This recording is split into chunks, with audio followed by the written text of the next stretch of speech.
লড়াইটা Spanish club Atletico Madrid আর German club Borussia ডর্টমুন্ডের। লা লিগায় কিংবা বুন্দেসলিগায় দু দলের অবস্থান খুব একটা ভালো না হলেও চ্যাম্পিয়ন্স লিগ মিশনে সবাইকে ছাপিয়ে শীর্ষ ৮-এ জায়গা করে নিয়েছে দু দল। তাই জয় ভিন্ন অন্য কোনো পরিকল্পনা নেই তাদের।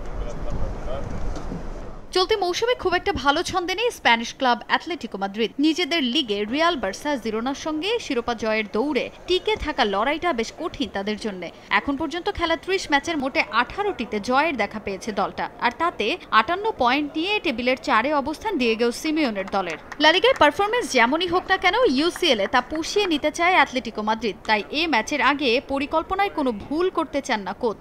রক্ষণভাগ শক্তিশালী করে সম্ভাব্য ৫-৩-২ ফরমেশনে স্কোয়াড সাজাচ্ছেন তিনি। দলে আছেন গ্রিজম্যান, রদ্রিগো, ডি পলদের মতো অভিজ্ঞরা। তবে বেশ কয়েকটি ইনজুরি থাকায় খানিক চিন্তার ভাঁজ কোচের কপালে।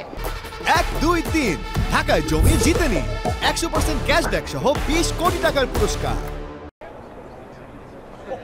এদিকে প্রতিপক্ষ বরুশিয়া ডর্টমুন্ডও ছেড়ে কথা বলবে না। বুন্দেসলিগায় চলতি মৌসুমটা প্রত্যাশা অনুযায়ী হয়নি তাদের। ২৮ ম্যাচ খেলে ৫৩ পয়েন্ট নিয়ে টেবিলের ৫-এ অবস্থান ডর্টমুন্ডের। তবে সেই হতাশা ভুলে চ্যাম্পিয়ন্স লিগে ভালো কিছুর প্রত্যাশা তাদের। সে লক্ষ্যে সম্ভাব্য ৪-২-৩-১ ফরমেশনে স্কোয়াড সাজাচ্ছেন কোচ এদিন তারজিক। ইনজুরি কনসার্ন না থাকায় নির্ভর কোচ। তবে প্রতিপক্ষের মাঠে খেলা হওয়ায় কিছুটা চাপেই থাকবে বরুশিয়া ডর্টমুন্ড।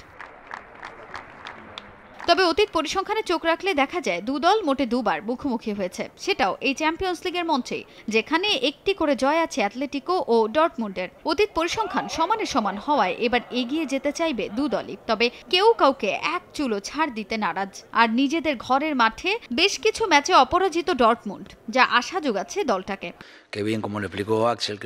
আমাদের সামনে শক্তিশালী প্রতিপক্ষ বরুশিয়া ডর্টমুন্ড। তারা বেশ ভালো অবস্থানে আছে। নিজেদের বেশ কিছু ম্যাচ তারা ভালো করেছে। আমাদের বরুশিয়াকে মোকাবেলা করতে হবে। আমরা সেই চেষ্টাই করব। আমরা চাইব গ্রিজম্যান তার সেরা ছন্দে এই ম্যাচে খেলবেন।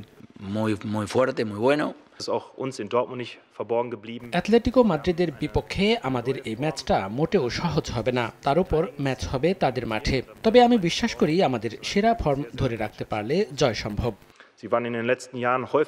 এক দলের ঘরের মাঠে খেলা আর অন্য দল আছে দারুণ ছন্দে। তাতে ভালো আত্মবিশ্বাসী দু দল। তবে দু দলই সমীহ করছে প্রতিপক্ষকে। তাজিন খন্দকার, সময় সংবাদ।